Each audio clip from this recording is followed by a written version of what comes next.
pero te culpo del pecado. Son los Fillers desde Itauguá, bienvenidos.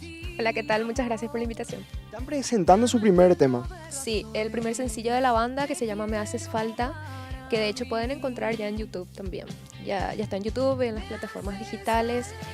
¿Qué tipo de música hacen y por qué se llaman Fillers? Nuestro estilo es pop en realidad y nuestro se llama Fillers porque habíamos abreviado una palabra de filarmónico y ahora quedó como Fillers, porque la gente antes pensaba que éramos una orquesta filarmónica. De hecho, algo muy particular es que el manager es el autor de esta canción. Sí, él es el que escribe todas las canciones, el que compone, se encarga de esa parte. Me haces falta, me hace falta tu calor, me haces falta,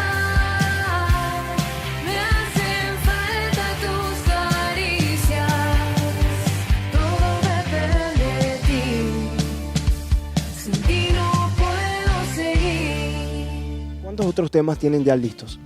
Tenemos 23, pero 11 son los que vamos a ir sacando ya. Vemos una estética muy colorida, vemos figuras de ustedes. ¿Qué quieren transmitir con el video? Bueno, la verdad que queremos transmitir más algo único y creativo, ¿verdad? Queremos llamar la atención de la gente por ese lado. ¿Qué se viene para el resto del año? ¿Shows, alguna gira, nuevos temas? Sí, tenemos un tour que se llama Yaja Tour y posiblemente vamos a estar lanzando otro nuevo tema en este año. Cada mes vamos a ir sacando las fechas, pueden ir viendo también en nuestras redes sociales. Estamos como @FillersPI y ahí pueden seguirnos. Me haces falta.